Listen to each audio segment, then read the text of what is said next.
Welcome back, everyone. This is episode 144 of the Jiu-Jitsu Dummies podcast. We are brought to you by Black Belt Digital Marketing. Anything you need to build your business on or offline, website design, Google Ads, graphic design, printing, we can absolutely help. Check us out at Black Belt Digital Marketing on Instagram or our website, BB Digital Marketing.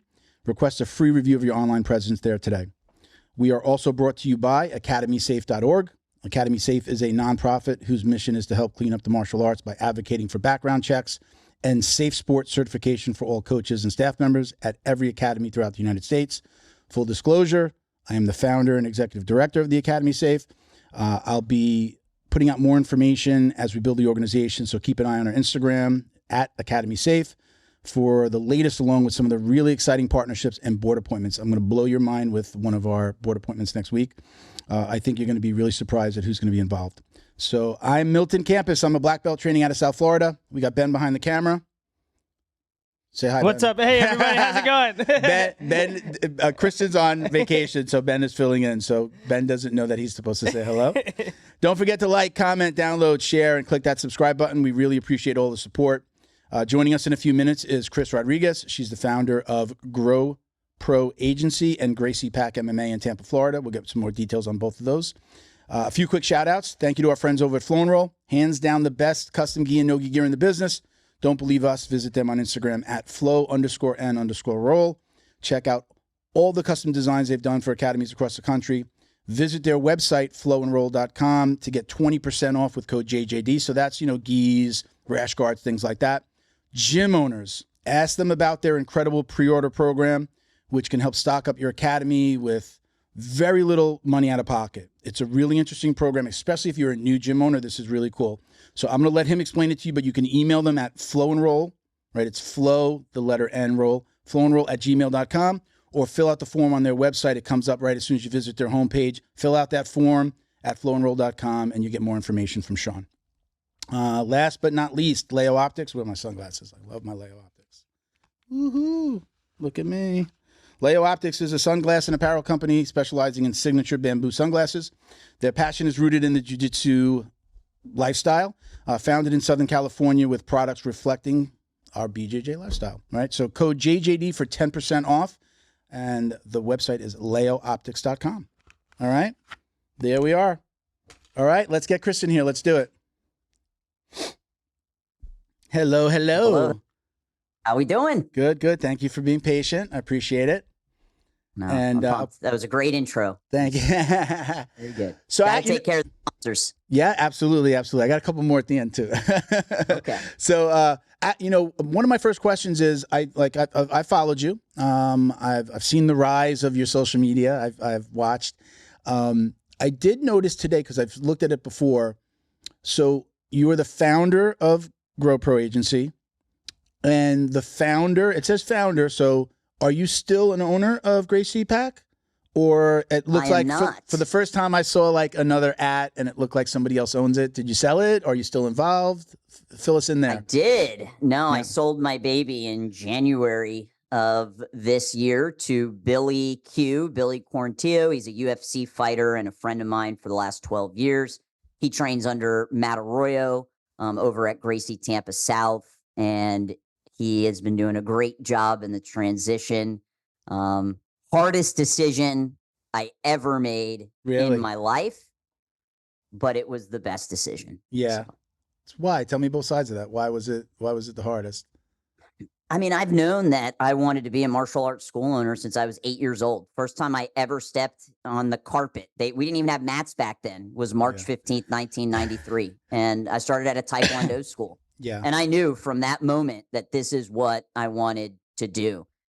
And lifelong dream of opening a school. And the only job I ever had was a martial arts instructor. Really? And then the general manager of a school. And then when I got my BJJ black belt, I decided to open up Gracia Pac, and this was back in 2012.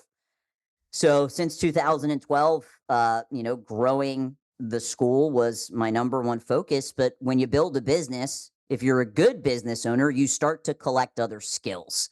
And one of those skills that I decided to really focus on was digital marketing, because the rent ain't going to pay itself. I'm in Florida. It's hot. Like, I don't want to be out in 100-degree weather putting flyers on cars or being a PE teacher for the day. Like, let me sit in my air-conditioned office, couple of strokes of a keyboard, launch some Facebook and Google ads, and have new students coming in. Yeah. And, because I developed that skill and learned the internet marketing game, I started putting courses out, started putting, masterminds together, and it eventually led to Gro Pro Agency. And Gro Pro has just gotten to a point. I have 34 team members right outside that door. We have an in-office model, which in the agency world, it's not common at all. Not Most anymore. people are using remote teams. Yeah. So, I really had to ask myself, is it fair to my students and my staff at Gracia Pac when I have this split focus? It's not fair to either of the teams. And sometimes the side hustle becomes the main hustle. I will say profit margins in a digital marketing agency are much higher than a jiu-jitsu school. A little bit. And, you got the, adage of, chase two rabbits, catch none. Yeah. And it just became very evident that if I wanted to hit my goals that I had in the agency, that I would have to let go of the school. But it was my first business, and it's like your baby. Yeah. But it was time. So for anyone that's ever asked me if I want to open a gym or will I ever open a gym, that's right there is why I wouldn't. I mean, it's just so difficult. I'm old. I got started in jiu-jitsu at 41. I'm 51 now. So it was like really, like to do it now, I feel like it's a younger man's game, younger person's game. Like you need to really have that energy. I think Ben said it on the last episode. Ben Stark said, he's just like, you've got to be all in, especially if you're building, you have to be there. You have to be the coach. You have to be the lead salesman. You have to really, be the manager. You're going to be cleaning the mats. You're going to be doing all these things. I don't have that energy, but I love jiu-jitsu so much that I would love to be maybe involved with the gym, but to run it, to start one from the ground up, I wouldn't mind helping, but to be that person, it's too difficult. I'm tired. Yeah. But, I mean, it definitely was a grind in the beginning, but I built a team. Yeah. And back in 2019, I became an offsite owner. I was no longer on the schedule teaching any classes. I built really great instructor training boot camps to train other people to come in. And that's when I shifted my focus to the agency. And then COVID hits, and I mean, we could go down a rabbit hole with that. But I think at the end of the day, if you don't want to ultimately deal with employee churn in your martial arts school or any business, you have to have a dream big enough that houses the dreams of other people. mm-hmm. And at one point, I had a kid's BJJ instructor. He was turning 50 years old, and he's like, what am I just going to teach kids jiu-jitsu the rest of my life? And I mean, he was making a really great salary, full benefits as well. I took care of my staff, but where else is there for him to go if I'm not going to scale and start opening up other locations? That's really the only way. And that wasn't on my heart to do. It wasn't on my game plan to do. And, that played a big role as well, is that I knew Gracia Pac was profitable. It was over $500,000 school without me stepping foot inside more than once a month. I would show up once a month, do instructor training. I would do Zoom meetings on a weekly basis because, you grow the team and then the team can help you build the business. But it was never going to become more than that. And that's not fair to my general manager who's been with me for 6 years, not fair to the kids instructors or the adult instructors. The dream just wasn't big enough to continue for me. And that played a big role into, why I wanted to sell it. Wow. So you mentioned Matt Arroyo, and I've had, I know that you have to know Robbie D'Onofrio, right? Robbie D'Onofrio. Are you, is there like a little Gracie family up there around in like that Tampa area? Like you guys all know each other? Are they all working with you? I kind of feel like in a very good way, like this whole social media thing has happened for all of you guys around the same time. So it looks like it's maybe like same team. Is that what's going on, right? Yeah. Yeah, I mean, I've known Matt since 2005. He's my brother from another mother. We went up through the rankings together. He was my very first mentor that I ever had. You know, one of my greatest and best friends ever, lifelong friend. And Matt, it was the one that ultimately kind of started the, you know, social media content game, and he saw massive success. And everybody in the Gracie Tampa family, they call me Midget. So he's like, Midge, you got to do it. You got to do it. So I started doing it. Robbie as well. I was probably a purple belt when he came to the Gracie Tampa network. So we're all black belts under Rob Kahn. Robbie and I trained together. We worked together. I was the general manager of Rob's school, and Robbie was the head instructor. And yes, we're all very close. We've known each other for very, very long periods of time. And when something is working for one of us, we're going to share that. And hopefully the other school owners will, you know, catch on. So we work with a company called People Trendy. Kyle Crakey is the CEO. This is what they specialize in, is helping you go viral. And yeah, we're all using him. Shout out to Kyle. Okay, so I thought maybe that was kind of through Gro Pro. I thought that was maybe something that you guys were doing. No, Kyle's special's more in, you know, his specialty is more in going viral, which, look, you can have 35,000 followers, but how many of them are actually in your city that's going to be able to walk through the doors of your school? So what we do at Gro Pro is we focus more on local marketing. And what Kyle does is really for people that have an online product or service that you can sell. Like Matt has the Matt Arroyo online platform where people can subscribe for, you know, a small amount of money. And that's really what Kyle is great at People Trendy. What we do at Gro Pro is more based off of the local marketing game and helping schools get new students. So I mentioned before we came on, so the listeners didn't hear it. Like we both own digital marketing agencies. I focus on home services. Don't let the name Black Belt Digital Marketing fool you. We do not, because of the places where we get our business from. We were just led down that home services path. I worked for a company that was mostly home services and tow companies, believe it or not. So I was never specialized in that. The name only came from my love of jiu-jitsu. But when I opened, I was in a B&I group, and I was immediately getting referrals. I was in that same group for another company, then kept the seat on my own. So just always knew that I was going to get this, but I just loved calling it Black Belt Digital Marketing. You know, I was a brown belt. Cool. So I would say I'm a brown belt in jiu-jitsu, but I'm a black. I always have to do this. Right? I'm a black belt at marketing, right? So that's kind of where it came from. So let's like, if we can dive in a little bit. I know what I do for my people. I would love to, like, we've got people that are listening to the podcast that are gym owners.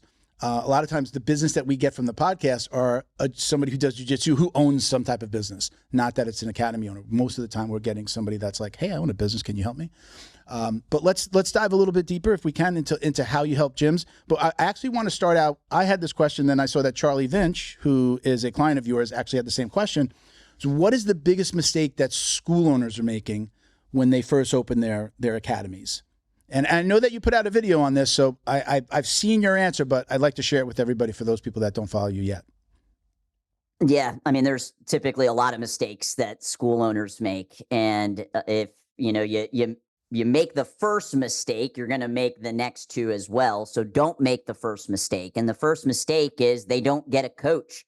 For whatever reason, you understand that you need a coach in jiu-jitsu to teach you, but the second you open your school, you choose not to get a mentor or a coach. And there are a lot of general coaching businesses out there and consultants, but I don't know about you. I like working with people that exactly know what my business is and what the business model is. And there's just no reason to reinvent the wheel. So the number one mistake that school owners make is they don't find a coach. They're not actively trying to grow their business acumen. And this is why you see this happen over and over again. Phenomenal jiu-jitsu practitioners, competitors, phenomenal teachers whose jiu-jitsu school ends up failing because they don't fall in love with the business side of things. They can never make that transition from being the technician in the business to then being the manager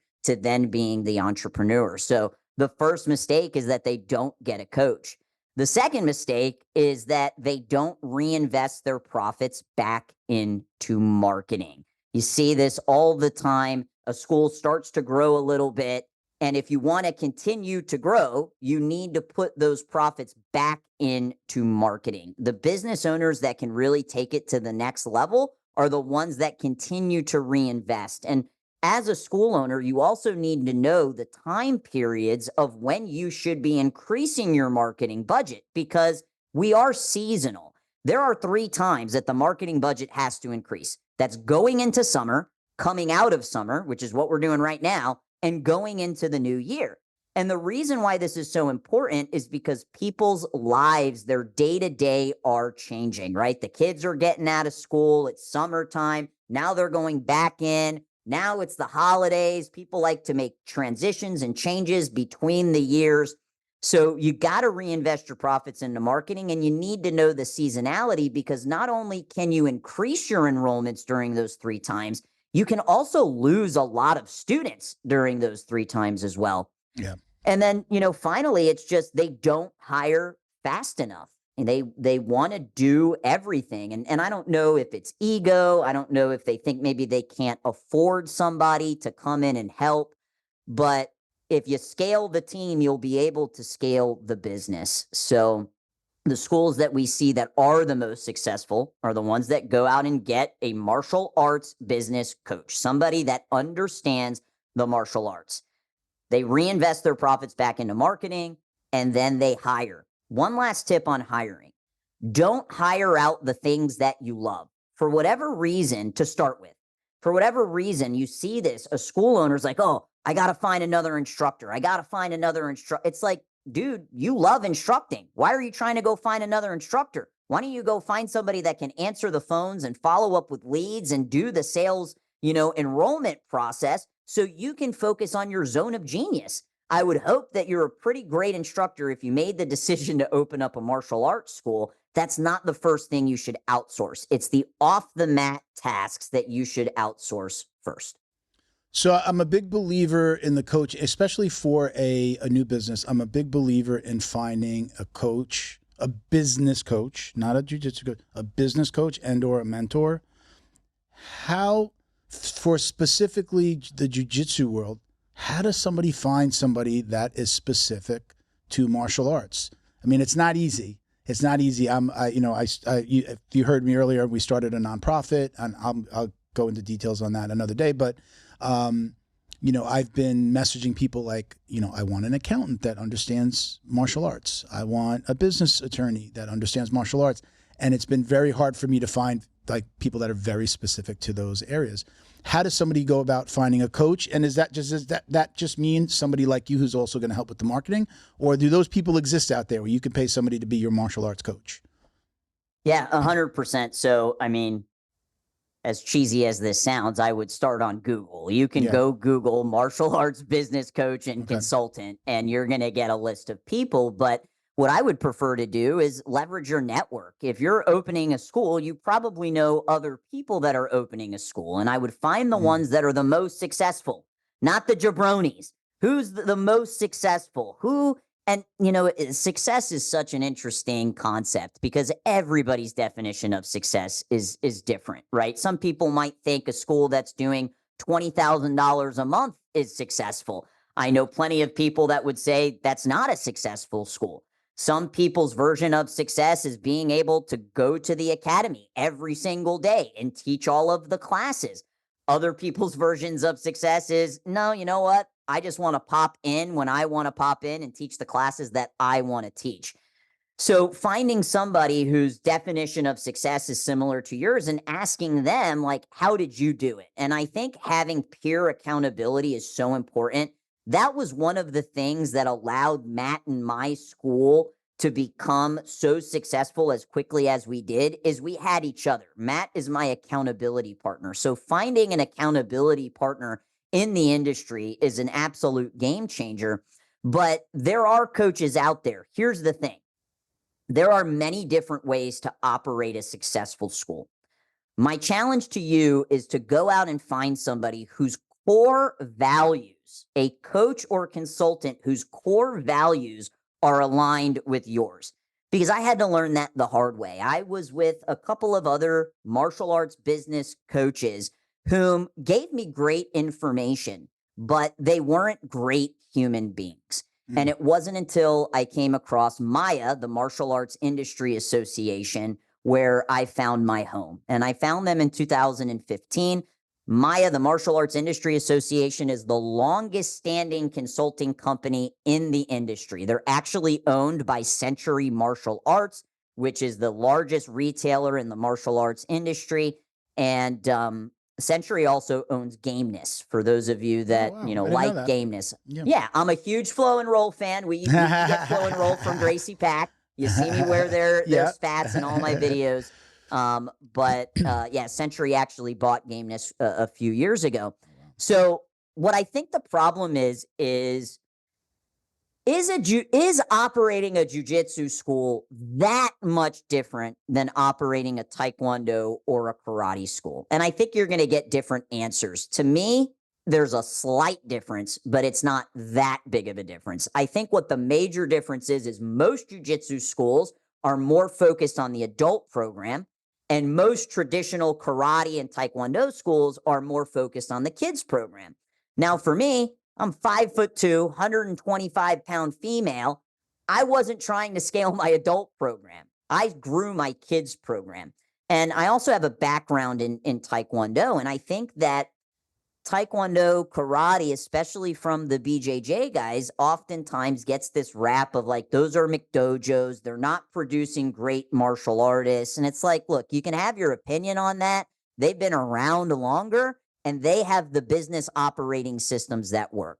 And regardless if they have a ton of belts and they have, you know, children black belts at 10 years old, nobody's saying you have to do that, but the business systems that they're running can absolutely help you. MAIA has been known predominantly to work with taekwondo, karate schools. However, I came on the MAIA team back in 2019 as one of their digital marketing consultants, and we actually have BJJ consultants that are with MAIA. Matt Arroyo is a MAIA client. Charlie Vinch, who you just mentioned, is a MAIA client.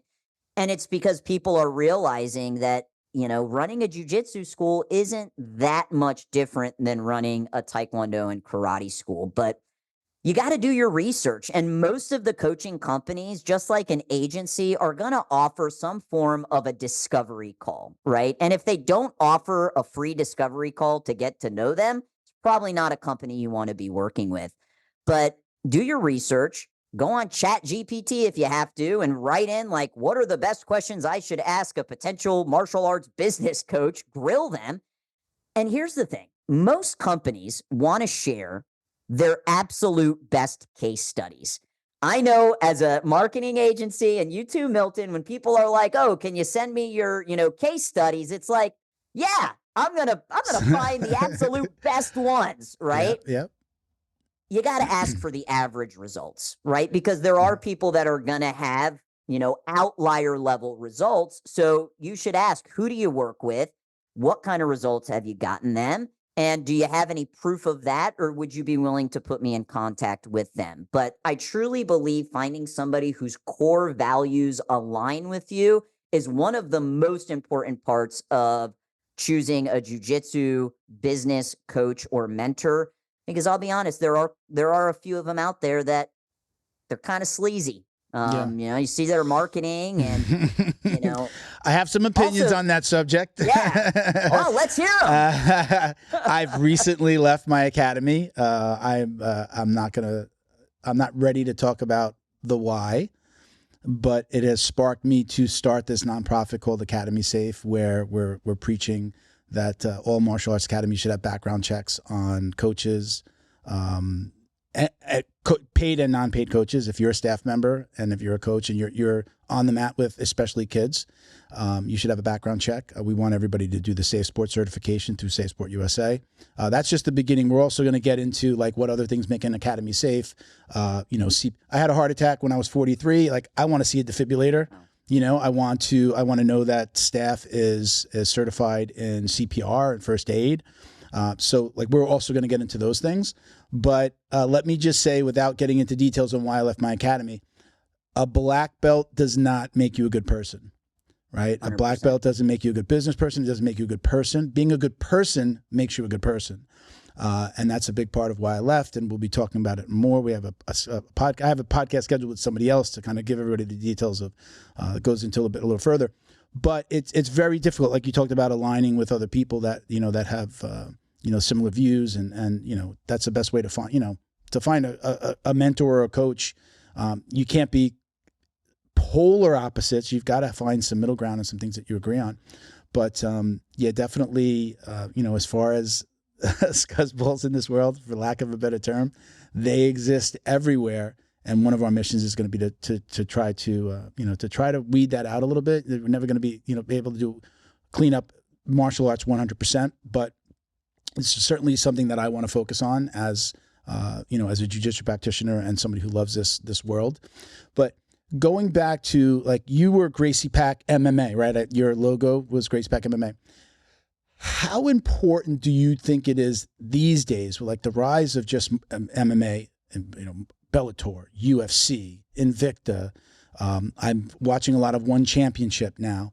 How important do you think it is to, as a academy owner, start with jiu-jitsu, to offer like all things martial arts, to truly be, I started at an academy where we called it, MMA class. We didn't do necessarily karate. It was like more Muay Thai classes, but Tuesday, Thursday was our MMA class, 1 hour of stand-up, and then 1 hour of sparring with groundwork, with then introducing jiu-jitsu. So start on your feet, small gloves, takedowns, How important is it these days to offer all things martial arts? Yeah, I mean, can you be a successful jiu-jitsu school just offering jiu-jitsu? Sure. But for me as a martial artist, and, at the core, we are learning martial arts to learn how to defend ourselves. Sure.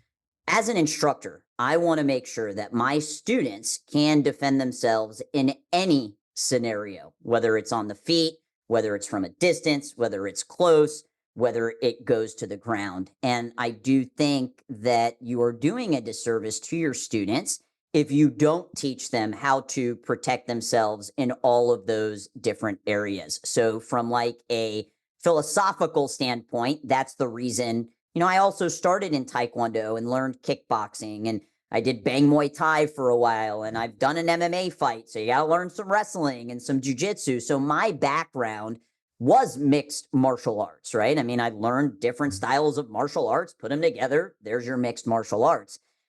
From a business standpoint, it is very smart to offer multiple styles, because multiple styles means you have multiple services that you can offer. It's an upgrade. Every successful business model has upgrades. When you go through the drive-thru at McDonald's and they ask you, do you want fries with that? That is an upgrade. When you buy a plane ticket and you choose your seat, do you want more leg room or not? That is an upgrade. When you buy a car, do you want heated seats or do you want regular seats? That is an upgrade. Every successful business model has upgrades. And having multiple styles makes it very easy to add in those upgrades and upsells. You can still do it with jiu-jitsu. For example, you could offer just gi. You could then offer no gi. You could offer competition training. So it's not impossible. The other aspect from the business standpoint, and I hope people aren't listening thinking like Chris is all about like money, and like, guys, I'm a coach and a consultant. And when people hire me, they hire me to make their school more successful. And for whatever reason, there's this like thing about martial arts schools making money. You're a McDojo if you make, like, dude, I've been in the martial arts for 30 years. I should make a great living. If somebody spends 10 years to get a Brazilian Jiu-Jitsu black belt, that's the same length it would take you to become a lawyer or a doctor. You should be making that same amount of money, but you have to have good business practices in place. And the benefit of offering styles like striking is that one of the profit centers in your martial arts school, there's only 5, one of them is selling merchandise. And when you do striking, you can sell headgears and mouthpiece and gloves and shin guards. When you start adding additional services like no-gi, you now have that as an additional profit center. And I'm not saying here you should be gouging your students and jacking the prices up. But anytime anybody starts a sport or a hobby, there is an expectation that there are going to be expenses of equipment that is involved in that. So from a philosophical standpoint, that I want all my students to know how to defend themselves, yes, I do believe you should. I think it can be difficult if you as the owner are not well versed in those styles, and it could be scary potentially bringing in somebody else to teach that, because you hear it all the time. Somebody comes in, they start teaching classes, they eventually want to go open up their own school. There was nothing in writing, no non-solicitation. Non-competes aren't going to hold up in court. They're actually getting ready to just get rid of them across the nation. But non-solicitations will. And all a non-solicitation says is, hey, you can't solicit my students to go to your school. And I mean, everybody should be willing to sign that if they're a good human being. Unlock the power of your online presence with Black Belt Digital Marketing. Their reputation management program ensures your Google business profile seen by more potential customers. Black Belt Digital Marketing is your full-service digital marketing agency specializing in local SEO and reputation management. Boost your business today. Visit bbdigitalmarketing.com. Your success is their priority. Don't miss your morning routine. BioPro.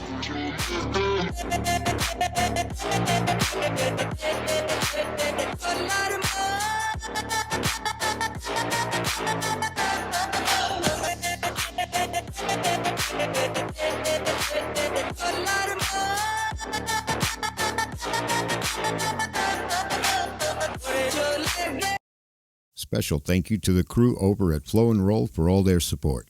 Flow and Roll is renowned for their incredible no-gi rash guards, shorts, and leggings. Flow and Roll has quickly become the premier custom apparel provider for academies big and small throughout the United States. Reach out today to discuss your custom order and ask about their incredible pre-order program. You can send an email to flowandroll@gmail.com or visit their Instagram at flow_n_roll and shoot them a direct message. And yes, they can create an awesome custom gi for your academy as well.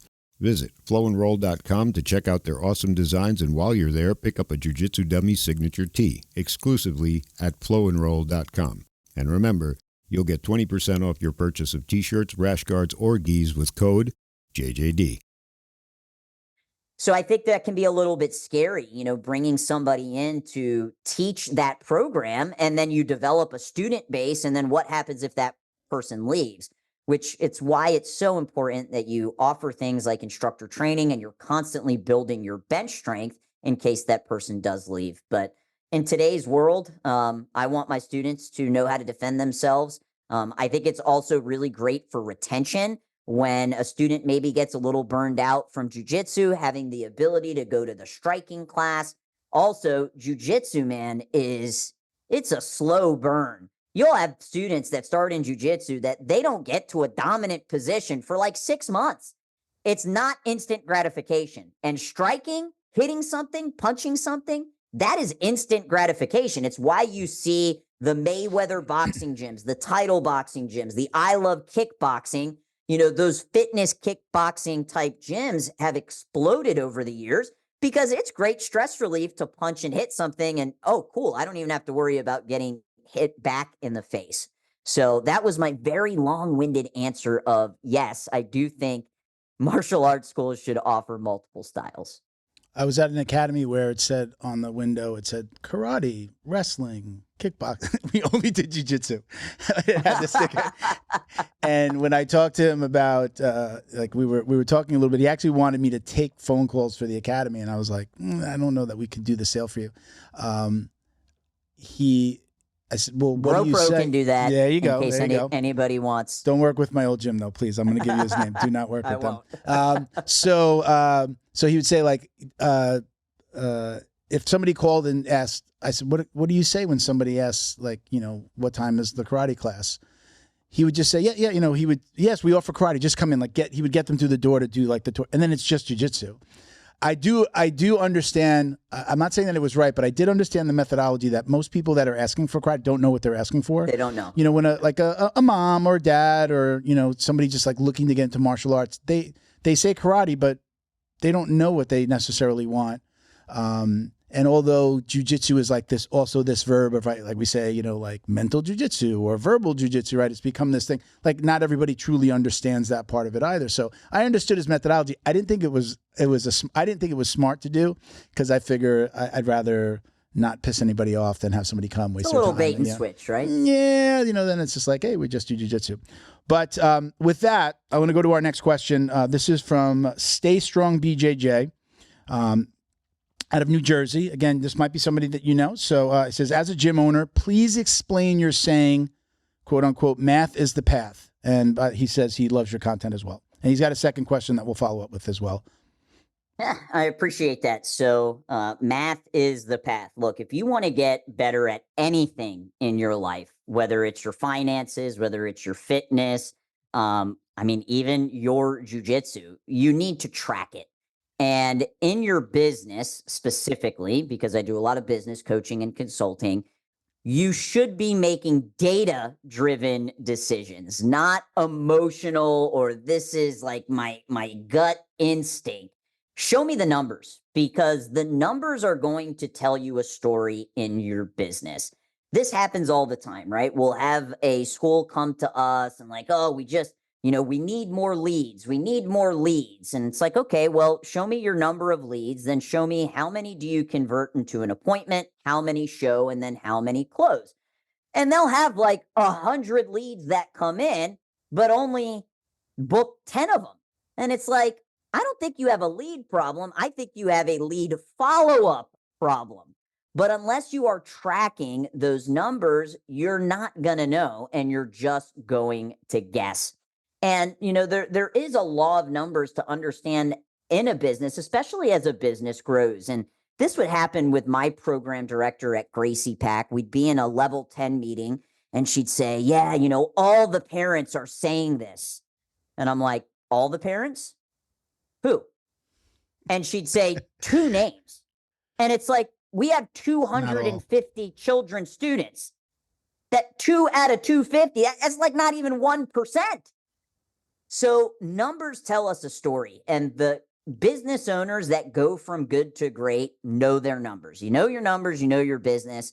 And I've just seen, not only in my finances, but also in my fitness, that anytime I get, and also time management, anytime I get really serious about tracking everything, whether that's you step on the scale every single morning. Want to lose weight? That's a really great thing to do. Step on the scale and track it. Or with budgeting your finances. Want to be better? Check your bank statement every single day and see what's coming out and what's coming in. Want to be better with your time? Do a time tracking analysis where every 15 minutes you're writing down what you're doing. I bet you're going to realize that you're probably messing around a lot more than you think you are. So numbers tell us a story, and I just think it's so imperative for business owners to know their numbers, and you don't see this very often in the jiu-jitsu world or in the martial arts world. And it's interesting because hopefully if you're a school owner, you're using a CRM, a customer relationship management platform. This is how you're able to contact all your students. You host all your data. You can do attendance with it, and you can, charge them. And it keeps a lot of these statistics inside of it for you. If you're not using a CRM, which to me, it's like, how would somebody operate a business without using it? Believe it or not, there's a lot of people that are just billing people through QuickBooks and keeping contact information on a spreadsheet. And, they're sending like blast emails through Gmail or like group text messages. And when you see like they didn't BCC all the emails, and you get every single email. Every single one. I've done a lot of sales in my life, and anytime somebody gave me their entire list like that, I would copy it. Now it's my list. That was back in the day, not now, but I do see that every once in a while still. Yeah. So I just, I've worked with so many school owners that within a 5-minute conversation of us talking about their numbers, I could pretty much tell you how successful they are or not. So math is the path. You want to make data-driven decisions. I just had a conversation with a dentist. I have a group of dentists that do really well in our program. And this one particular dentist, he's been on with us for 2 years. So we're in his second summer with us. And for dentists, it falls off in June and July. Kids are going away. Mom and dad, everybody's on vacation. We're traveling. It's summer. They dip. And so far now, 2 years in a row, we've talked about it. Look, if you Google it, when is the slowest time for a dentist? It's going to be in the summer. So what we had him do was look at his math, and I said, don't judge this month and last month. I want you to look year over year. You only do marketing with us. You do nothing else but the marketing with us. Google ads. There's also local service ads available for dentists, but it's like ridiculous, like $100+ per call down here in South Florida. So we're doing Google ads. We're doing reputation management. This is the only thing he's doing. So I can see I could see his charts. Everything is always going up. And I said, you need to look at not month over month, but now you need to start looking year over year. Are you busier this year than you were last year? But you have to remember, we're going to have this conversation every summer. You have to know that you're going into your slow time. We did get him to increase his Google ad budget. So we doubled his Google ad budget. I said, this is what we should be doing every summer. But look at the year over year, not just month over month. I guess like when you feel like, yeah, you might not be as busy this month as you were last month. It's the summer. But let's compare to last year. And I know those numbers are better than last year. So, I've got to preach it to, a different group of people, but it's always harder because we have so many owner operators, like the roofer is on the roof talking to us like, hey, what's going on with the call? Like the painter, he's just like, I'm painting right now. Can you call me back? Right. I mean, literally have like 1-2 person operations. I'm sure you have that, in the martial arts world as well. But sometimes it's so hard to get them to understand certain things. So we really try to come in, like we give them everything and like, don't worry about this side. We open up a text messaging chat with everybody. So like you can text us. We won't bother you. Like text us when you need something. We're going to text you when we need something. Because I don't want you answering the phone on the roof. So we're not going to bother you. So like we have certain processes in place so that they can really communicate with us on their time. And I do give them, I don't expect it of my staff, but I'm in every chat with every single client that we have. And I tell them I'm available 24/7. So that makes it super comfortable for them to then like, you can send me a message after hours. I know you're busy during the day. So we do things like that. But back to the math is the pet. Like I have to remind them of that. And it's usually like, again, a conversation about looking at year over year or look at every 6 months. Don't just look at the last 7 days. The phone hasn't been ringing. Well, let's compare it to, let's look at a larger a period of time and go from there and make some decisions based on that. So Stay Strong BJJ, the same person who asked about the math is the path. He said, do you prefer Facebook ads or Google ads?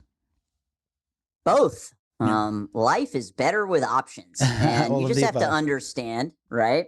You just have to understand the different types of marketing they are. So Facebook ads is interest-based marketing. Google ads is intent-based marketing.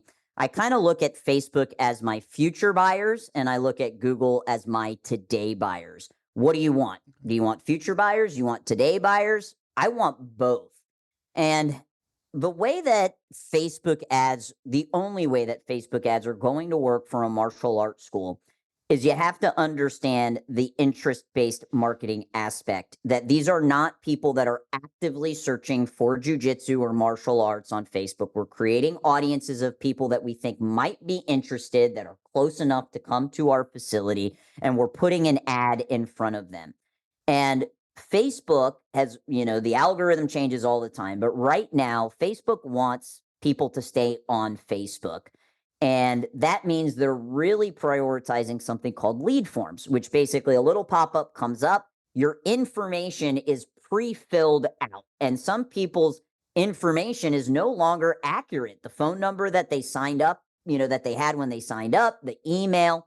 So the key when you're doing Facebook lead forms is you've got to ask additional qualifying questions that require people to actually type in.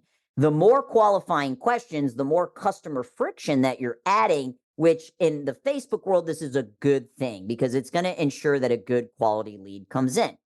Now, the other part about Facebook ads, if you want to make it successful, is fortune is in the follow-up. And in the marketing, advertising, like the online game, speed to lead is imperative. When a lead comes in, you have to follow up with that lead immediately. I mean, I want them to hit enter and their phone is already ringing.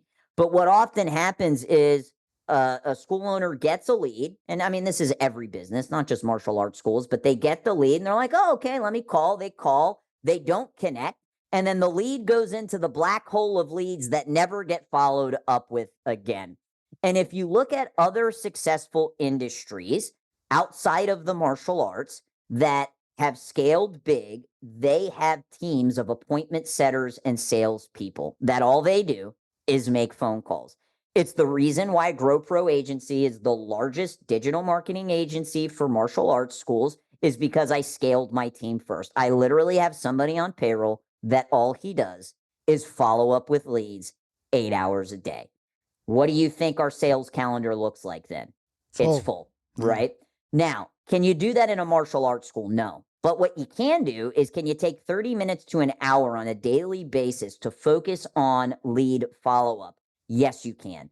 And that is why a lot of people think Facebook ads don't work. It's just they not understanding where the prospect is in the buying cycle. They are not actively searching for martial arts near me, which is what a Google lead does. So a Google lead is your today buyer. They are typing martial arts in Tampa or jiu-jitsu near me.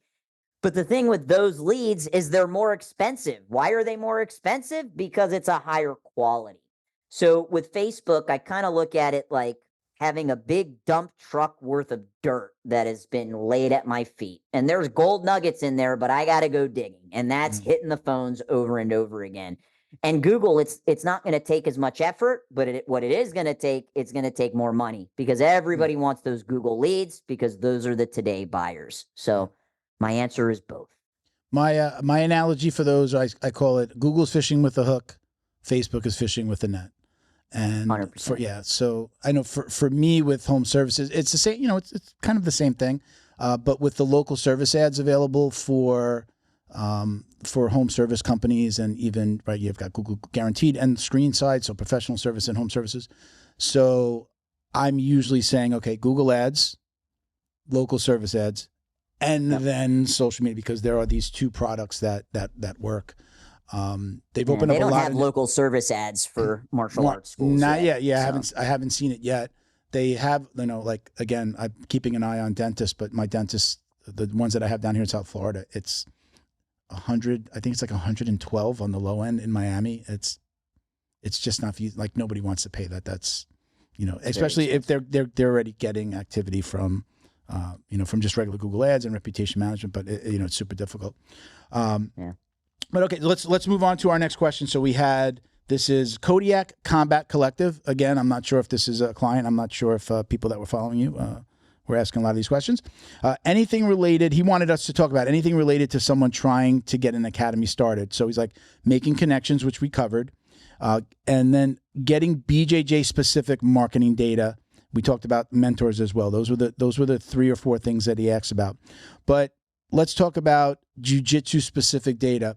How are you helping people in that regard? And also, you talked about following up with people for your leads. Am I mistaken? Do you also help and book for clients if they need that service as well? Yeah, we built a call center. Okay. I'm crazy, man. I'm crazy. Yeah, U.S.-based in-office callers. I'm not, outsourcing to Pakistan or the Philippines, but it was the #1 requested service we had. And look, I could generate you hundreds of leads in your school, and I can use automations to follow up. And heck, we even built a Budo booking bot. We have an AI booking appointment setter that can book the appointments for you. But you got to be picking up the phone, because they're not just checking you out, they're checking your competitor out. And if the competitor calls and you don't, your competitor's going to win. And it was such a huge obstacle getting school owners to pick up the phone and call. And a lot of school owners don't get to their school until right before class starts, which is crazy to me. I mean, when I opened Gracia Pac, I was there at 9 o'clock in the morning. I treated it like 9 to 5 is the business, and then 5 o'clock is prime time when I'm in the business, right? I'm working on the business from 9 to 5 and then in the business from 5 to 9. And it's a grind, guys. Like, you better have a passion for jiu-jitsu, but you have to develop a passion for business if you truly don't want to have to be the one to do everything. And I get it when you're first starting. Oh, I love teaching. I'm going to teach every class. Okay, well, do that for 3 years. Then do that for 5 years. Then start wanting to start a family and getting married and having kids, and your kids have extracurricular activities and you never get to eat dinner with your family because you're at the academy. Like, Doing all those classes is eventually going to burn you out, and it's eventually going to get old.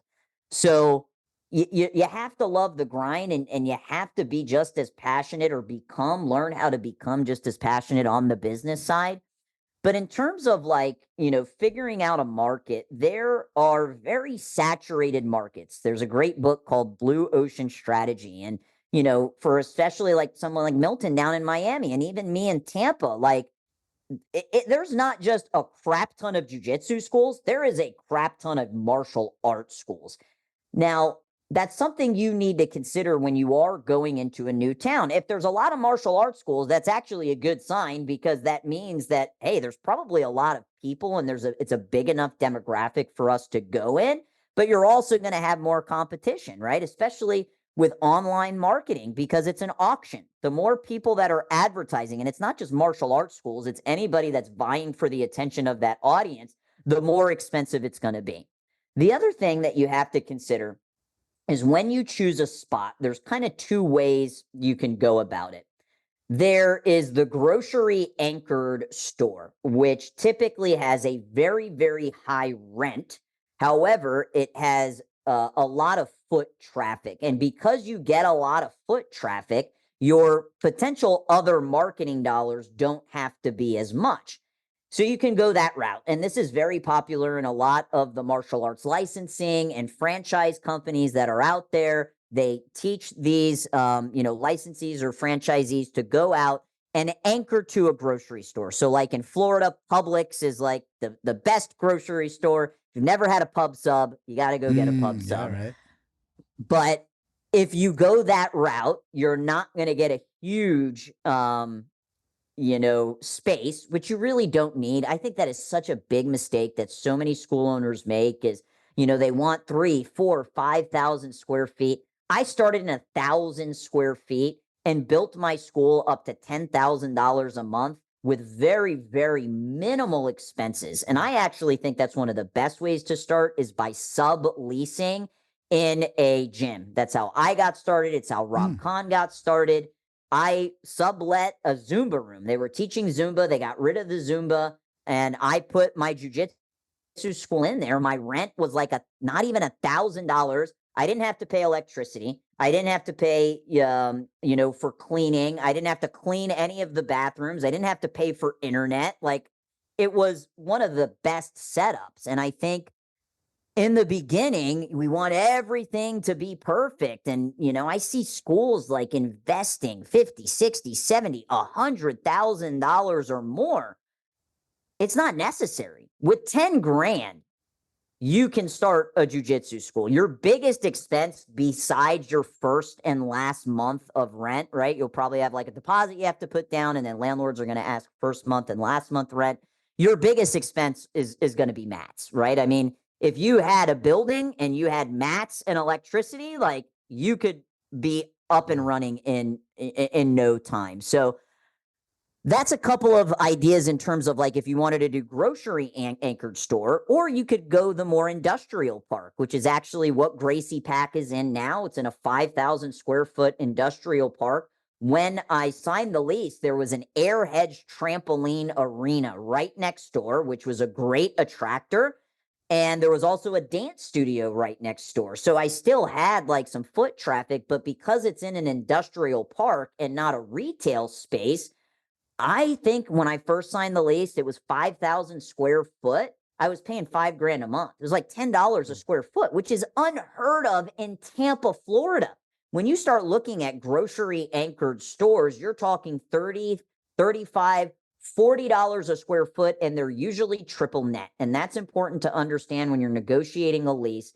A triple net means if the property taxes go up, your payments are going to go up as well, versus if you were able to sign a gross modified lease, the landlord's, expenses might be going up, but it's not going to affect your rent. So, those are a couple of things to consider when you are getting started in the market. But I do believe, depending on what your rent is, for $10,000 to $15,000, you can open up a school, because it's just that first and last month rent as well as the mats. Those are your main expenses.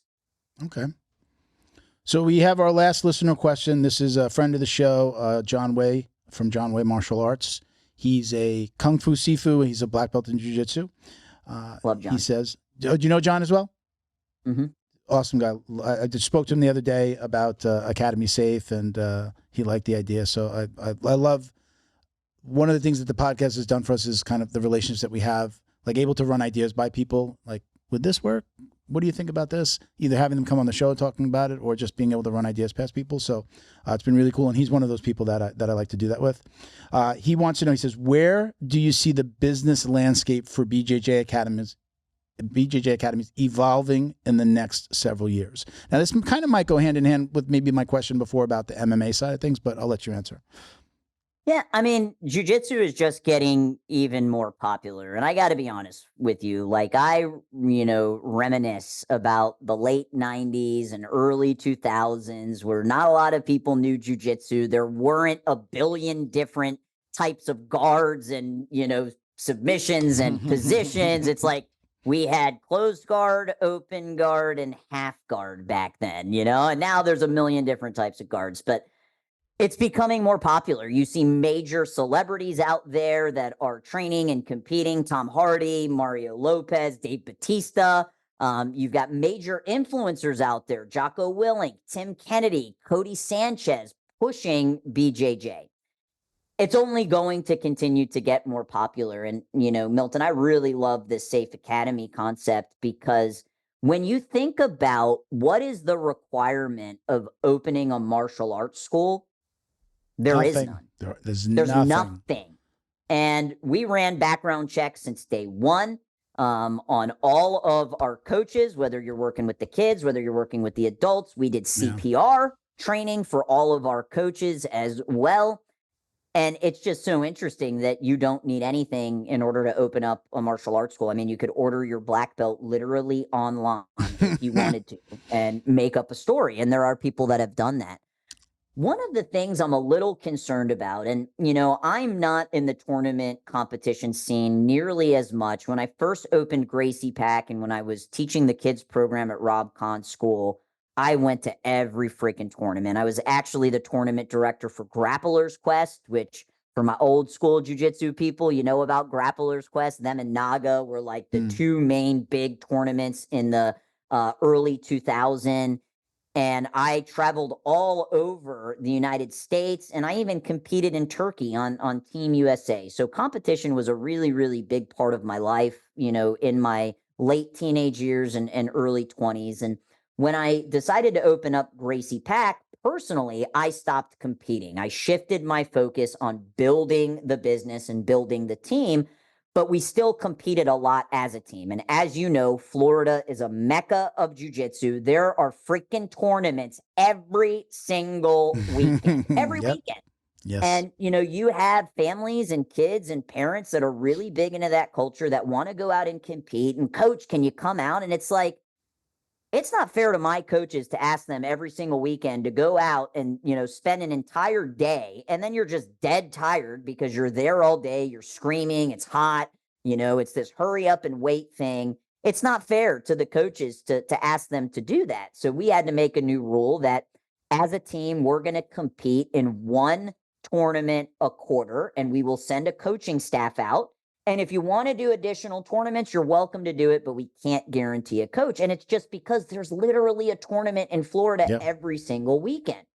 But one of the major shifts that I have seen that makes me slightly concerned is how social media is affecting the younger jiu-jitsu athletes. I mean, I'm getting targeted by 8-year-old, 10-year-old, 12-year-old social media pages of these kids that are competing. And I'm really curious to see how that's going to affect a long-term martial arts journey and their mental health. I've got a 4-year-old, and, I was born in 1985. So I was fortunate to have like an analog childhood of riding your bike and playing basketball. And when the street lights come in, we went inside. But then, I did have a computer in my bedroom as a teenager, and, texting was starting and MySpace was starting. And I can't imagine being in high school now and having to deal with the pressures of social media And it just is slightly concerning to me that that 8-year-old is not the one that is running the Facebook ads. That's the parent that is living vicariously through their child.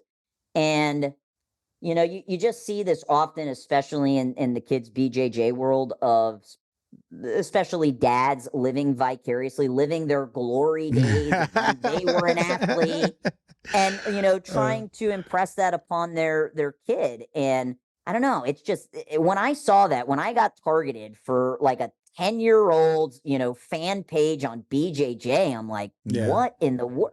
And look, I get it. They can be influencers. They can get sponsors. That is an actual financial revenue stream that they can build. But it's just, I don't know, it's a little weird to me. What do you think? I'm curious. So I'll answer it like this. I just sent a whole like a gift pack to a competitor.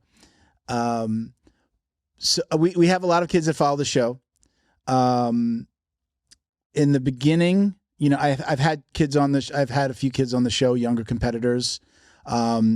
So in the last month, I sent out a whole pack of, like, you know, we do most of our stuff with Flow and Roll whenever we can. So we sent out some rash guards that we did, shorts, you know, whole no-gi sets, T-shirts, sent them a pair of Leo Optics glasses. And the kid is, I think he's like 12, 13. And I could see, I could immediately tell when I'm conversating with somebody that it's probably the parent, which I'm still fine with, you know. But the kid was, like, you know, like tagging us in a lot of stuff, and I'd repost. So, like, if kids like tag us in their stuff, I'll you know, sometimes I'll repost.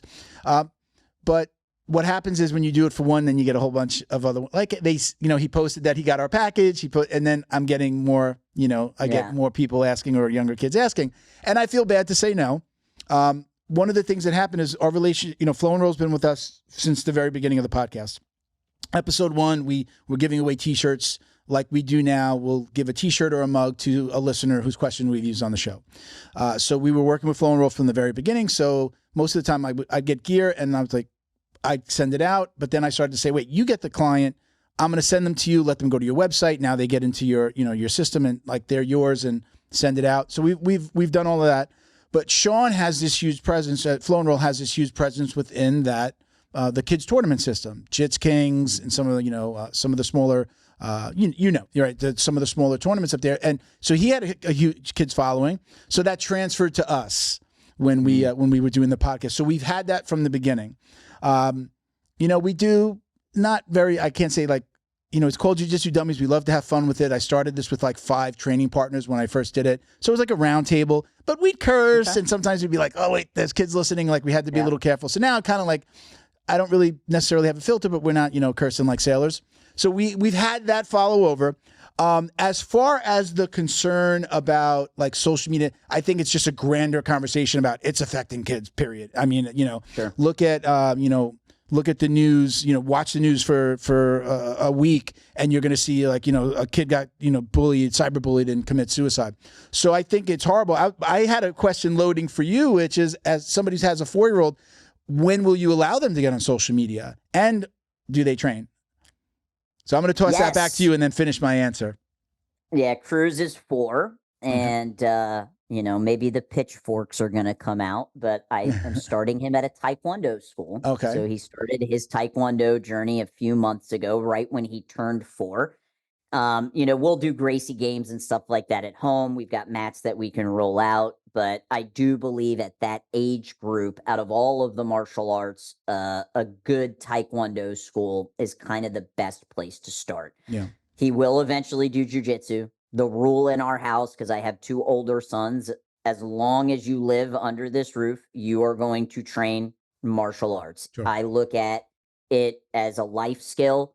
We live in Florida. You better know how to defend yourself, and you better know how to swim. Those are life skills, right? Sure. So regardless if you enjoy it, doesn't really matter. You're going to do it. That's just my mindset with it. You can do other sports. You can do other activities. If you want to do music lessons, that's fine. But this will always be a staple until you move out of the house. And that hadn't been an issue. You know, both of my older sons are purple belts in jiu-jitsu, but Cruz does train in Taekwondo now. And when I first posted the picture of him at a Taekwondo school, I got all these DMs like, what? he's not training a great pack. It's like, he's 4. We have time for that. And I do believe that around the age of 8 is it's like a perfect time period to introduce jujitsu to kids. Not saying you can't. I mean, we have 3 and 4-year-old classes, but I also started in Taekwondo, so I wanted my son to kind of follow my footsteps in learning Taekwondo and then jujitsu. How about the older boys? You said you have 2 older boys. Did you do the same thing? Did they start with the Taekwondo or a karate base and then move into jiu-jitsu? Yeah, so those are my bonus sons. I came into their life when they were 15 and 11, and I had actually only had the school for about a year. So once I came into their life and started dating their mother, it was, okay, this is now a non-negotiable. So they started, they've done jujitsu since then, they compete, and one of them still lives under our roof. So he actually still works at the academy. Both of them worked at the academy. And the other one works here at Gro Pro with me. So family, we've always had a family business together. A lot of similarities. My daughter works for my company. She's 30.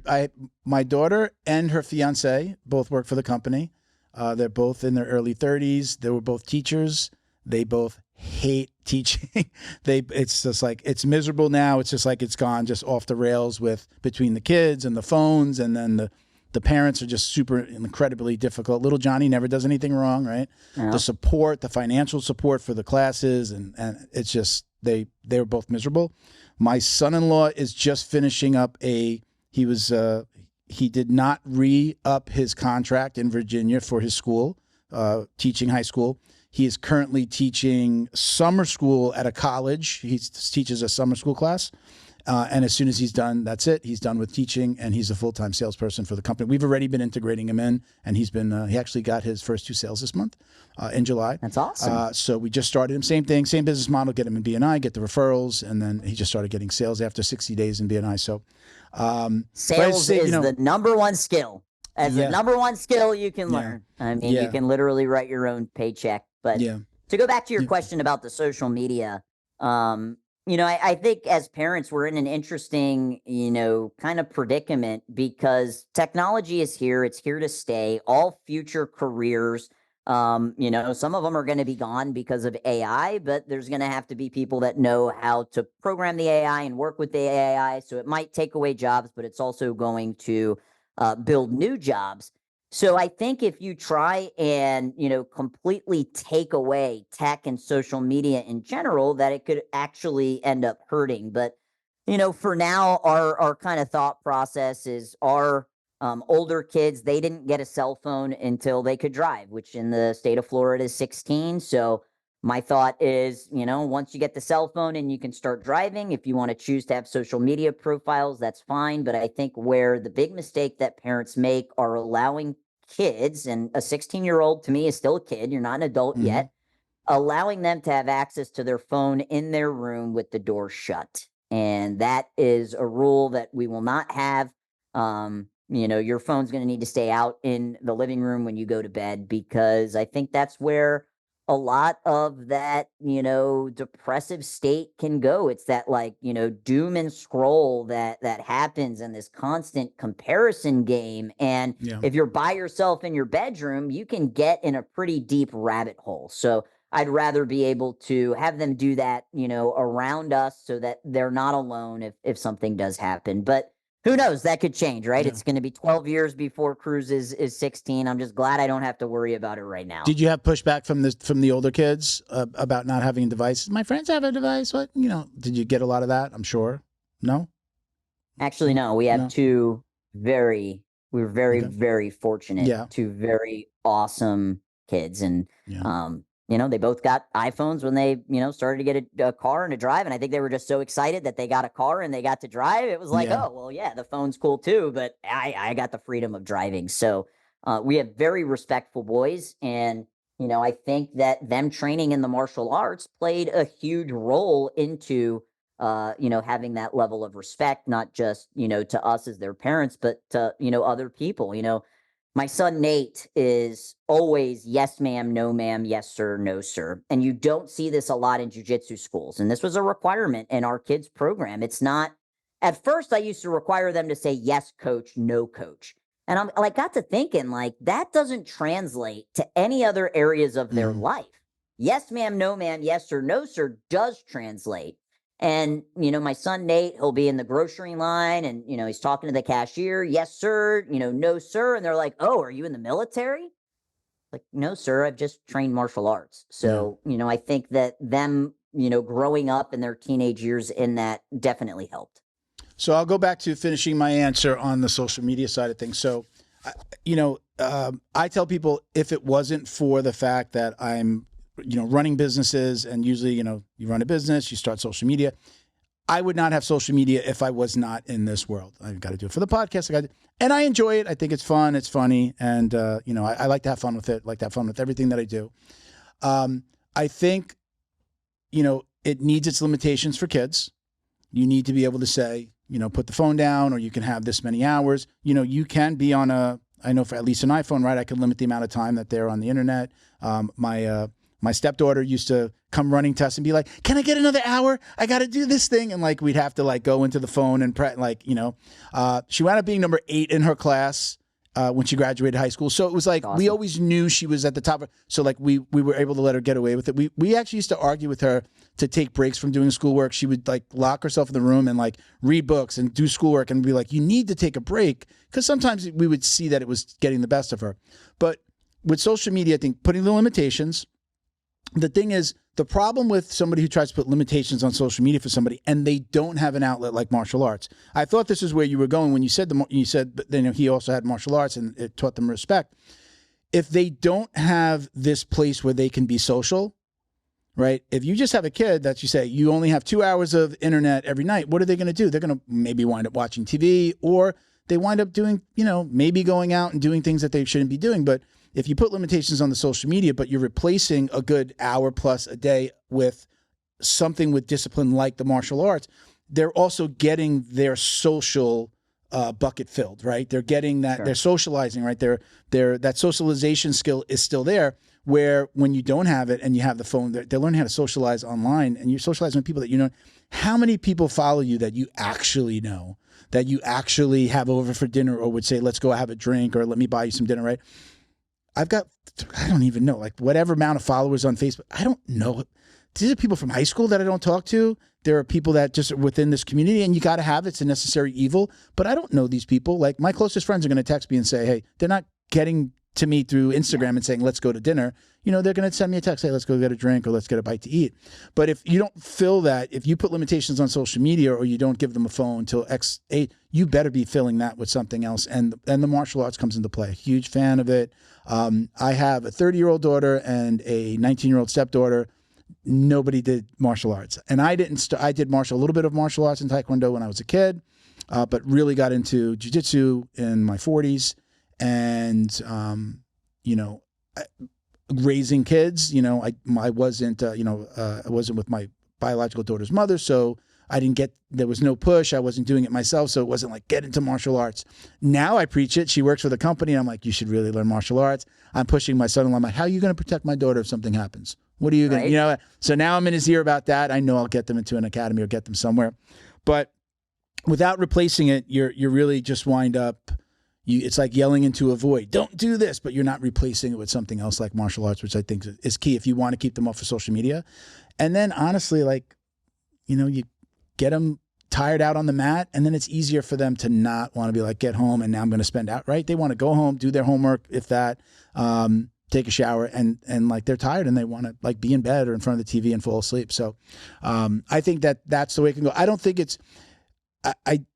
I think it's very difficult to do what you did and not give them a phone to 16. I know that people will hear that and be like, how did you do that? And they didn't complain. I think most people will give up and say, here, just give them a phone already, right? I think a lot of parents will opt to do that versus, hearing somebody complain. But I don't know. I mean, I don't plan on having any kids, so any more kids. So I don't know how it would be now, but I know me, I would not have social media if it wasn't for the things that I do. I just think it's this hole that you could fall into. I love the funny videos and I love to laugh, but I do find myself doing that. You could scroll and all of a sudden it's like an hour and a half, 2 hours, and you're like, what did I just do for the like I could be doing so many more things that are productive. I know. The very first time I ever logged in on TikTok, I drove up to my office building. I'm sitting in the parking lot and I'm like, oh, let me just check out this TikTok. I hit it. I look up and literally 2 hours have gone by. And I was like, I can't be on this platform. So I do have somebody posting on me for TikTok, but I'm not actively on there. But, this experience of having viral videos of, going from 5,000 to I think I'm almost at 35,000, which I mean is really peanuts compared to, Matt Arroyo. I think he's got 500,000 followers, right? He's been doing it, longer than me, but even going from 5,000 to 15 to 20 to 25, if you don't have tough skin, it's not a game that you should be in. And look, I know that I don't present as the normal female. I don't look like a normal female. I don't sound like a normal female, but I was not mentally prepared. I knew it was going to happen, but I wasn't mentally prepared for it to happen, where the comments just started rolling in about, why do you sound like that? Are you a man? Are you a, woman? Are you trans? What's wrong with your voice? And you have to be in a very specific mindset to be able to deal with that. And I had to really put limitations on when am I going to go and open up my social media profile, because we'll all do it. We'll be in the line at the grocery store and like, just pull out my phone and start scrolling. And it's like, if I did that and I wasn't mentally prepared to see these nasty comments, it would immediately put me in a very depressed state and mood. So I had to be very conscious of, okay, you're going to open it up. You're going to get a ton of new followers. You're going to get a ton of comments. You just know it, so be mentally prepared. So I really had to put limitations on when I would, because in the past, I'm not proud to say, stuck at a red light. It's like, okay, let me just look. And it's like, I can't do that anymore. And what about the whole like post and ghost? Like Joe Rogan says, like post and ghost. I know as somebody who helps people with their social media and running my own, I know, commenting and communicating, it's going to make your social media grow more, right? Boost it. But what about, are they, the people that you're working with, do they recommend like get in there and get into the comments? So it's part of it, right? So you can't really ignore it. I guess you got to be Rogan at millions of followers. I guess he could post and ghost and it's no big deal. And he could give a shit about the social media side of things, I think. Exactly. But, it's super difficult, we've been really lucky. The podcast is where we have our biggest presence. We've been really lucky. The one I can remember, like the worst comment that we got that was also hilarious was originally I started this again with like, there were 5 of us, one female and 4 guys. And me and one of the other guys, pretty large, I'm 230. He was easily like 265. And he said, look at these fat guys sitting around a table like they're on The View. That was the worst and funniest comment we ever had. And that was from there where I was just like, we got lucky and it didn't continue like that and we didn't have a lot of negative, but I was just like, oh, I'm not going to be able to look at comments. I'm going to have to do this. Like, we'll put out the podcast and then just not going to look at the comments, because I figured people were going to start taking shots. And we got lucky and they didn't, but that was my first experience with it. It made me laugh, but it also hurt. That was the first time I had a negative comment for anything, because all I was doing before that was only my personal social media before the podcast. And one of my mentors, Dan Martell, he says, the world will show you where you're not free. And I had a lot of conversations with Matt about, going through this, growing of an audience. And he's like, why is that bothering you? Like, be honest with yourself. Do you present like a normal female? And it's like, no. Does your voice sound like a normal female? And it's like, well, no. And he's like, well, then why are you letting that bother you? Because people are just not sure. And I think where it just hurts is when people are nasty about it versus just being genuinely curious, right? Because those are two different things. And especially because I come from a traditional martial arts background where there's respect, I think what hurts the most is when you see other school owners do it. And I'm just thinking in the back of my head, like, you call yourself a black belt, you're teaching other people martial arts. We preach that martial arts teaches respect, and you're on here being nasty and being a keyboard warrior. That, like, look, the white belt, blue belt, purple belt, making the comment, whatever. Yeah. But when you're another school owner, which I believe that when you open a business in a community, you now have a responsibility. There's weight on your shoulders. Your words do carry weight. And this is why I think it's so disgusting that black belts in the martial arts get put up on a pedestal. Like you said, just because you're a black belt doesn't make you a good person, but they take advantage of that.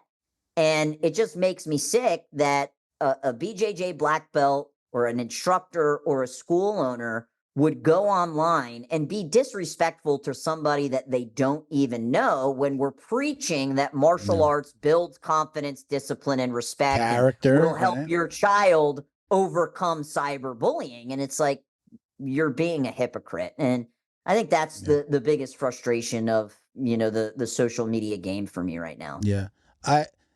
Funny, like when somebody exposes himself as a dirtbag, I'm going to use that word because I've experienced that with my recent experience with leaving my gym. When somebody exposes themselves, I remind myself almost to like, thank you. Thank you for letting me know who you are. At least I know now. You've been hiding it all this time, and I didn't know that you were this person. Thank you. And then I tell this to like my daughter and my employees. I say, believe people. I think I stole this from Michelle or Barack Obama. They said this at some point way back. Believe people when they tell you who they are, right? Mm-hmm. If somebody tells you that, like if somebody's commenting like that, that's probably their personality. Like that's the personality that people think they get to hide on social media. So I love when people expose themselves like that, easily unfollow or, hey, I haven't had a lot of experience with negative comments, probably until somebody hears this episode. But I've been lucky in that regard. But a few like little things here and there that I always just find it funny. And I had a co-host for a while. His name is Miguel, a real good friend of mine. He got really busy at work, so he hasn't been able to co-host. But he would go in and answer like he just had this funny way of answering anything, no matter what they said. And I would just be like, yeah, I saw that comment, no big deal. Like little stupid stuff, nothing that really got under my skin. But I would just stop answering stuff, especially on YouTube. And he would go in and answer it, and I would laugh at his responses. Again, but I feel like I love when somebody exposes them, whether it's online or even in my personal life. When you expose it, actually you're saving me a lot of time and effort by letting me know who you are. At least I know who you are, and I just, you could choose to remove them from your life, or at least you know how to deal with them and what you're getting. But I say all of that with, I'm no angel. I'm not perfect. I'm sure probably plenty of things in my life that people didn't agree with or like, but I do kind of, I'm like, I knew, there was something about that person, right? And they expose themselves. Yeah. So anyway, so let's get into, we're going to start to wrap things up. We have a little thing at the end of the episode called The Drill Down. Okay. These are the most commonly asked questions. No, this is good stuff. These are easy, and I think they're kind of fun sometimes. So we call this the Drill Down. These are like the most commonly sent questions. So we just put it into like the end of the episode with like a little bit more of a rapid fire, if you want to call it that. So we're going to start with number 1. Preference, gi or no gi? No gi, 100%. Okay. Yeah. Go ahead. You can elaborate, please. I started training in the gi at a Gracie Baja school, and I'm a smaller player. And it's like, if you, Milton, 200 and however pounds, if you grab my gi, it's very, very difficult for me to break that grip. It just is, right? Yeah. And I would prefer I just like the speed of no gi and the fact that they can't just grab me and hang on. So for me, no gi. I say I'm actually again, I'm hurt right now. I have a groin injury. So somebody invited me to their academy, and he invited me to a no gi day. And I said, when is your next gi? For that reason is that I can control the pace a little bit. And I don't have to maybe explode or move as fast, because that's usually what aggravates it. So right now I'm a fan of gi because of that. And as a bigger player, sometimes I've had to pull guard a lot because I'm usually the bigger person in the fight or in the role. So I'm going to pull guard. So if somebody does get a little crazy because I pull guard and now they think, I got the black belt, and then I can slow them down by grabbing the gi. Sure. Takedown or pull guard? Pull guard. Little guy, little player. Yeah. Pull guard. Yep. Music during rolling. Yes or no? Appropriate music during rolling. I think instrumental is the way to go. We love the instrumental hip hop channel. Yeah. And it's funny because like you'll hear like the beat of like a Dre song and parents are like, you're going to play this song. And it's, like, it's instrumental. But I think what's important to understand, especially if you're teaching kids, and I mean, this is the same with adults, music can actually make the environment more chaotic if there's a lot of people on the mat. So it's got to be appropriate. And I mean, it you know, a respectable volume as well. Okay. So the next question was music preference, which you said you like the instrumental stuff. I like instrumental hip hop. Yeah. Next question. Annoying things that you've seen your coaches do. Annoying things that I see that my coaches do. Well, I mean, we have systems and processes on the way that we want classes ran. And if they're not utilizing our class structure, that's very annoying. I have a very specific way that we teach techniques. It's called the STEDI method of teaching. It's basically on-command teaching. We used it in Taekwondo, and I think it's the absolute best way to teach adult beginner jiu-jitsu as well as kids jiu-jitsu. So that is what would annoy me the most is, hey, we have a system and process. There's a checklist in place, and you're just choosing not to do it. Showing up late. I mean, that's, you know, to be early is to be on time. And I think the school owners that deal with this the most are the ones that pay their instructors per class. I don't believe in paying people per class. I believe in either a part-time hourly position or a salaried position, because when you pay people per class, all they do is show up to teach the class. And there are pre-class things that should be done and post-class things that should be done that if you're paying per class, bro, I taught the class, I'm out, see ya. So those are some of the things that are annoying. Same question, students. What are something annoying, or what do students do that annoy you when you're teaching a class? I mean, you know, you've got kid students and you got adult students, right? So those are going to be two different answers. You know, if I'm teaching adults, you know, anytime somebody's talking when the instructor is talking, I just think that is really disrespectful. You know, students that just want to rep the move twice and then they don't want to do it anymore. And my instructor, Rob Kahn, actually had a very interesting take on this. And his mindset was, they're the ones that are paying me. If they only want to rep it twice and just sit there and talk, then let them rep it twice and sit there and talk. So, you know, I think you could argue that. But for me, like, you're here because you have specific goals. My job as your coach is to sometimes make you do things that you don't want to do if I know that it's ultimately going to help you reach a goal. In terms of the kids, you know, like annoying, right? Kids that always have to go to the bathroom multiple times throughout the class, or they always want a water break. They're always, and this is just normal, but I think it's really important how the parent handles it, always looking for their parent for approval.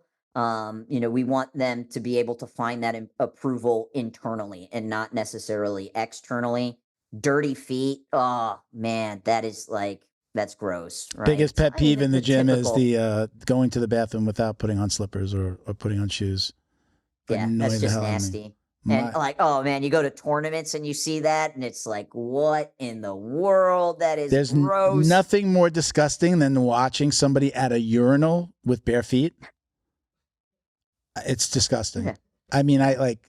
Glad I don't have to see that. That is the worst thing and then know that they're walking out there. They're about to get on the mat. Yep. And I'll throw this. I'll say this public. I've always said this, but I never, you know, mentioned it about my school, my old academy. There was coaches, kids walking into the bathroom barefoot. I'd be like, it would be disgusting, and I would go get my slippers, walk across the mat, go and put them down, make sure people saw them. Like I tried to change that as far as like culture, and like some of the adults would start to do it, but I think it's disgusting, and it's something that you're supposed to teach these kids. I just don't know why they didn't make. They had recently, towards the end of my time there, they had like a little mat that I guess you would wet with some disinfectant. You can step on it. And then it was never wet. Like, aren't you supposed to wet this thing? Are we out of whatever solution you put on this? So my annoying thing that I used to do as a student, which I caught myself and I stopped doing, was, bigger guy. Sometimes the move would just have to be a little bit different for me, or, a little back problems or have an injury. And I'd be like, so the coach would come over, like, no, you're doing it wrong. And I'd be like, no, well, I'm doing it like this because I've got this, that, like, I would do that. I would just stop myself and then really try to do it the way. And most of the time I'd find, okay, I just didn't have my foot in the right place. It wasn't because of my back. I wasn't doing the move correctly. So I stopped doing that, but that was something annoying that I used to drive my coach nuts. All right. So I appreciate that. Yeah, right. What would you be doing if you hadn't have found martial arts? What would I be doing if I hadn't have found martial arts? Nobody's ever asked me that. That is actually a really difficult question because it's been such a big part of my life since I was 8 years old. But I am a teacher at heart. And whether it's I'm teaching martial arts students on the mat, whether I'm teaching business owners in a webinar, whether I'm teaching from stage, whether I'm teaching my team, we're about to have our all hands on deck meeting here. And we do it every Friday, everybody in the company. And I teach them on something different. Today, we're talking about productivity and time management. So I actually have a degree in education. I went that route because I thought that when I knew I was going to open up the martial arts school, but I come from a family where college was a non-negotiable. You're going to college no matter what. I had a full ride, an academic scholarship to the University of South Florida. So I went there for education. I started with business, but I'm not a huge fan of math. And even though now I say math is the path. Wait a minute. I know. Well, it was freaking like calculus. And you don't have to know calculus to run a business. Yeah. You need to know basic addition, subtraction, my high school lost me multiplication, at they lost me at when I started taking algebra class. I was like, oh God, yeah, this is definitely not for me. So I started in business and then I changed my major to education. And it actually worked really well because when parents were coming to sign up at Gracia Pac, it was a unique selling point. Like, I actually have a degree in elementary education and I'm the one that is teaching the kids. So I would probably be in a classroom and knowing me just with the ambition, I'd be working my way up to, principal and then being on the board and stuff like that. But I would probably be in the education space. Oh. Okay. So what is your ultimate goal? You've now sold Gracia Pac. What is your ultimate goal in the world? I normally am asking a jiu-jitsu person, but let's just say in martial arts, what is your ultimate goal in this world of martial arts? What legacy would you like to leave behind?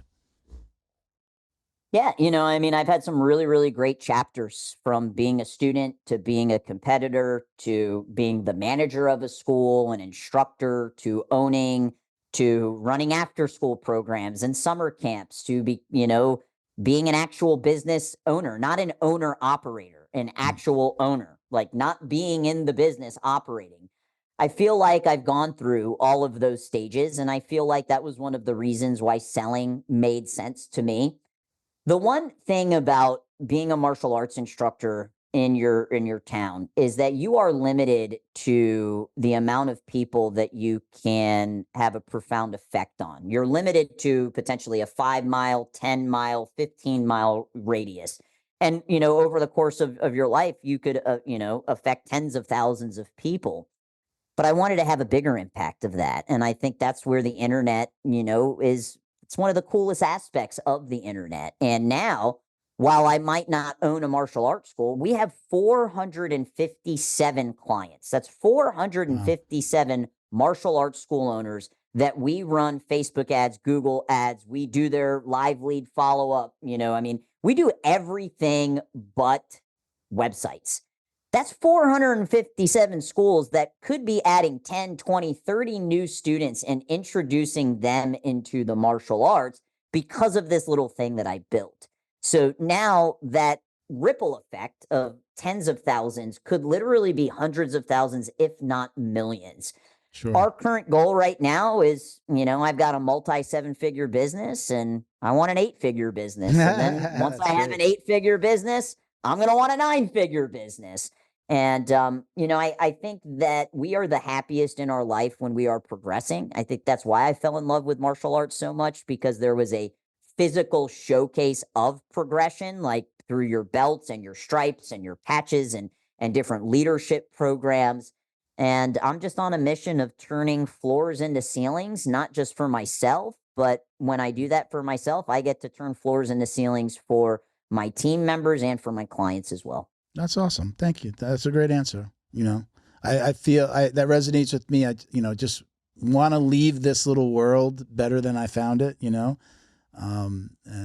that we're going on this new path that we'll start talking about in the next couple of weeks a little bit more. But I think the word legacy is interesting, because that's kind of where the question was. And, you see some very, very popular celebrities and people that everybody know that pass away, and you never hear about them again, right? I mean, these people that could have been beloved by millions of people. And to me, legacy is, I always want to be the first phone call that my sons make. That is a legacy that I want. I want to be the first person that they call, because that's the biggest impact I can make on anybody's life, is the impact that I have on my own children. So yeah, I want to do some big things, but at the end of the day, there is no worldly success or compensation that makes up for failure in the home. And I think that as business owners, very often our family, our health, it gets put on the back burner because we're trying to build this thing. And there's chapters, and this is why it's so important to pick such a supportive person that understands what your goals are. And that's my wife. People ask, like, how are you able to do all of this? Well, because my wife and I have a really great partnership, and we're on the same page of, these are my responsibilities, these are your responsibilities, and we come together and take care of those as a team. And when we take care of ourselves personally, we get to show up better, for each other. So I just think it's a common cycle that you see business owners go through, and especially martial arts owners, where I was one of them. I was in phenomenal shape when I opened my school. And then I opened the school, and the stress of that, and like you're eating and you're drinking because of the stress. And I got up to 170 pounds. I mean, Matt Arroyo, my best friend, he came up to me and he goes, do you know you're in the same weight class as George St. Pierre? Like, that's a good friend right there. Friends tell you what you need to hear, not what you want to hear. Listeners of the show know that I got at the 1 year anniversary of my divorce, and you just explained why I got divorced. We were not on the same page. Work, business, the podcast, even though I was the main breadwinner and I paid more to every bill than I did not have that support. Those things were the other woman. These are things that take me away from you, as opposed to like, hey, like maybe you can, do the books for the company, and maybe you could leave your job and work for one of these things. And none of that worked. And she was like a 9-to-5-er, did not understand. We're a unique breed when you run your own business, right? You've got to have a unique personality. It's not for everybody. It is not freaking easy. You've got to wear so many hats in the beginning. You're the accountant, you're the salesperson, you're the custodian, you're putting out fires here and there. And we were not on the same page. I had a 9-to-5. I left to open the marketing company because I wanted to do the podcast more. The podcast had taken off. We had sponsors. It was going. I wanted more time. And then the marketing company took off. So we're just getting back to doing the podcast more than we have in the recent past. But yeah, I wound up getting divorced. We were not on the same page. So yeah, having somebody who's supportive is huge. And it really does take a village. I needed somebody, kind of pushing me. I used to say, I'm sick of like pulling you up behind me. Yep. Every once in a while, I want somebody to tell me to get my fat ass in the gym, or, hey, did you finish that work? Or did you get that project done? Like, we all need that. And then the appreciation for that. Like, you're working hard. I'm not working hard because I like working hard. I'm working hard to build, this business for the family, And now I said, my daughter works for the company, her half sister works for the company, and my future son-in-law worked for the company.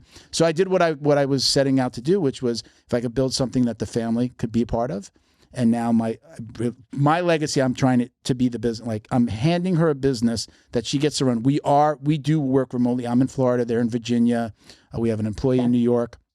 So we are remote, like showing her this different world. Like, it doesn't have to be I have worked 9-to-5s and been in offices all my life. But post-COVID, we just picked up this model and it's worked. Trust me, there are some days I wish we had a remote model, but there's pros and cons to both of it. You know? Seeing that after for her being a teacher for 5 solid years in Virginia and waking up and going to a thankless job that she really started to hate, and now she sees, oh, wow, you know, some days she can sit on the couch, little cover over, and get all of her work done, everything that they need. Just the fact that I got to show her a different part of this world and how you can make money and how you could build something. Will we always be this model? I don't know. As we grow, I feel like we're going to have to be in an office together at some point, but she doesn't want to move to Florida. But yeah, definitely that's part of my, like building this thing is a huge part of what I want to do.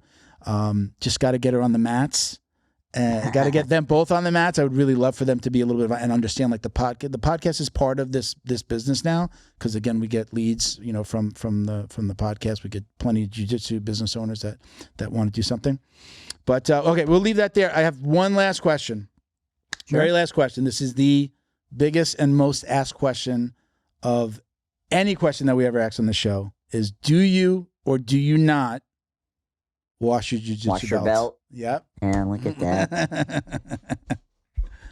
I mean, I predominantly train no gi, so I don't wash my jiu-jitsu. But I've seen you in a gi. I've seen you in a gi, right? I've seen you on the mats. I have been in gis. Okay. No, I was taught in my Taekwondo school that if you wash your belt, you wash away all the hard work. It's ridiculous. Oh, it's not just jiu-jitsu then. It's other martial arts as well. So we're not the only ones. Okay. It was Taekwondo. And also, like, they gave electrical tape stripes. So if you washed your belt, the stripes would fall off. Okay. But no, I don't think I've ever washed my jiu-jitsu belt. And maybe you think that I'm a dirty mofo. But no, don't wash the jiu-jitsu belt. I have washed every belt. I've wound up having 2. I was never attached to the belt in some way. Like, oh my, like, I've always had, except for white belt, at blue through brown, I always had 2 belts. A lot of times it was because Flow and Roll would send me one after I get promoted.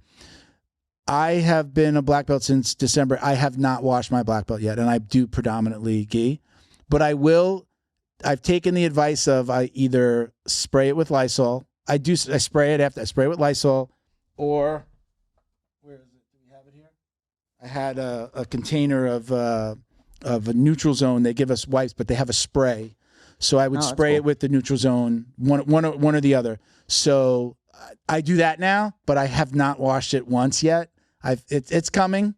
Part of that too is like black belt, brand new black belt, and we could only wear white gis in my academy. So throwing it in, I was just like, oh, it's gonna. Now my new academy, I actually wear mostly black gis now. So now I'm like, eventually I'm just gonna throw it in with the black gi, and it's not gonna be a big deal. So that's the only reason. Ridiculously funny that's the number one question that everybody wants to know.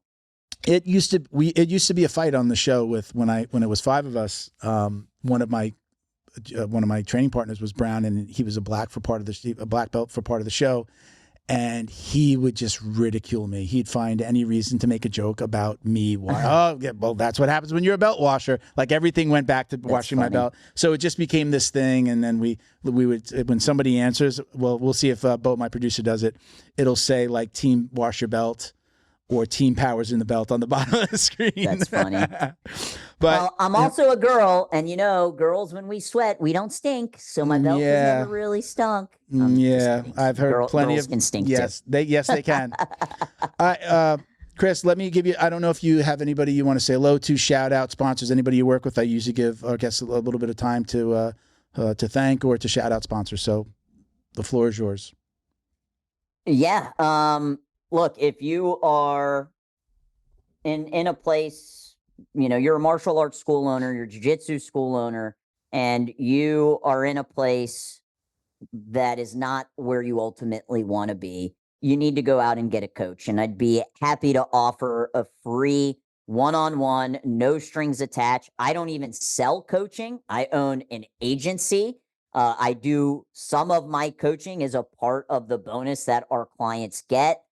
But training in the martial arts completely changed my life. You know, the famous, poem, "Two roads diverged," and I chose the road less traveled. I am who I am and have had the level of success that I've had due to the life skills, due to my instructors that I had going up through the ranks, due to my mentors. And if I can help you out, I'd be happy to. My email is midgettwister@gmail.com. You don't get to pick your nickname. That's the nickname that I got. I'm short. I'm fast. It's a jiu-jitsu technique. And because I taught the kids, they say, oh, you twist the midgets when you're, teaching them. So if you'd like to reach out, I'd be happy to offer any help and potentially just point you in the right direction. If you need some coaching in your academy, again, it's midgettwister@gmail.com. If you're not following me on social, please do. Cris, Cris Lee, Lee Rodriguez. Give me a follow on Instagram and shoot me a message that you heard this so I can, follow you back and put you in my primary inbox. And if you're a school owner that needs help with digital marketing, I'm not saying pick my company. I'm just asking, give us a shot. We offer a free marketing audit as well as a discovery call. Matt Arroyo's nephew, Tony, who's a 2-stripe blue belt in jiu-jitsu, he tells me, always mention I have 2 stripes. That's a big deal, the 2 stripes on my blue belt. It's Matt's nephew. He's been with me for 3 years. He's my business development rep. He'll do the free marketing audit, let you know what's working well, where you have some room for improvement, go over our programs. And if you think it's a good fit, we'd love to be able to help you out.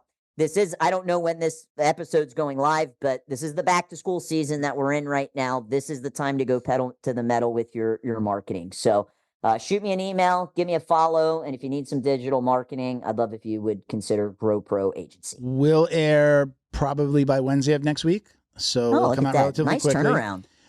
And just by the way, for anybody that's, that's on Instagram, you are a great follow for martial arts academies, students and practitioners, and business owners.